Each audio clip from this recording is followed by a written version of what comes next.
ارتش کبیر پرولتاریا به پیش، گرسنگان در پی آزادی به پیش، به پیش، پی کارگران پای در زنجیر به پیش، گامها محکم محکم، مشتها تهدید بیقرار پتکها، دم به دم، سرها برافراشته تر از پرچمی که بر بلندترین قله‌های زندگی از افتخاری خونین مغرور و شادمانه گردن کشیده است. آری آری، این سپاه انبوه زحمتکشان است که در راه است.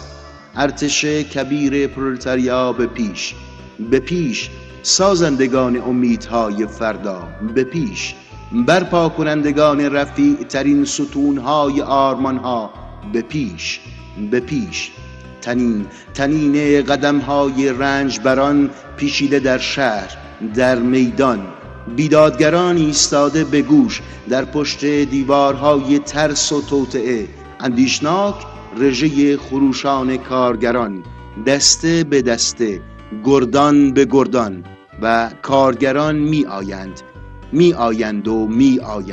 پایان نمیگیرد این دریای همزنجیران در چشمهای نظاره‌گران. این زمان گویی خضرکار در هم شکسته است ساحل زندان، سرریز کرده امواج پایان ناپذیر رو سوی آبهای آزاد جهان. هر کارگر موجی است روان و صفوف آشتی ناپذیر کار آبهای سراسری طوفان. ارتش کبیر پرولتاریا به پیش، به پیش، ای پیش بندهای چربتان پوشیده از نقشهای رنج به پیش، به پیش، ای به دستی افراشته خونواژه های آزادی، ای به دستی برافراشته خونواژه های آزادی، ای به دستی گرفته چکش تغییر به پیش، به پیش، دست به دست گره خورده، تن به تن در هم تنیده، صف به صف جان بر کف، طوفان کار می آید، طوفان کار می آید و گله زخم خورده ارتجاع خود را به این سوی می کوبد، به آن سوی می کوبد و با جنون گرسنه ترین گرزان کف به دهان دندان قروشه می رود. اما سینه ها سپر، چشم نه، آتشبارهای پرشرر و قلب در قلب کار. هیزم رنج آنچنان شعله ور است که در رنده ترین جانوران را هم توان تهاجم نمانده. ارتش کبیر پرولتاریا به پیش، به پیش، ای به پا ماندگان هنوز در پستر پیکارها به پیش، به پیش، ای پیش قراولان نبردهای بی سازش به پیش، به پیش، موشهای سرمایه پنهان، موشهای سرمایه دلتپان، موشهای سرمایه به جستجوی چاره افتان، خیزان در به در روان. این بار اما فواره های سرخ فریاد خواهد شد کار، این بار اما مشتهای سهمناک داد خواهد شد کار.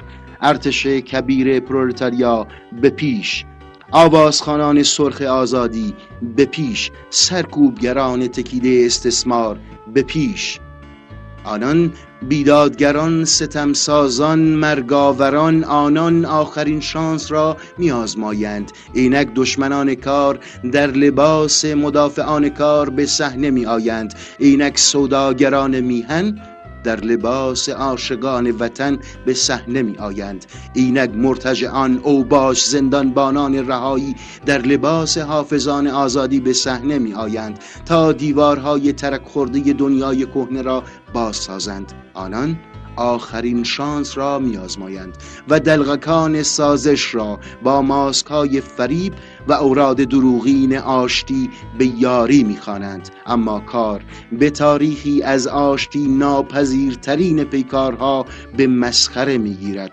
حیله‌های سرداران پیر خیانت را و با مشت‌های سهمگین کمونارت‌ها و با دهان خونین کارگران اکتبر و با گام‌های رهسپار زحمتکشان آن و با واژه‌های سرخ که دهان به دهان، سرزمین به سرزمین پر کشیده فریاد برمی آورد به پیش، به سوی آخرین نبرد به پیش.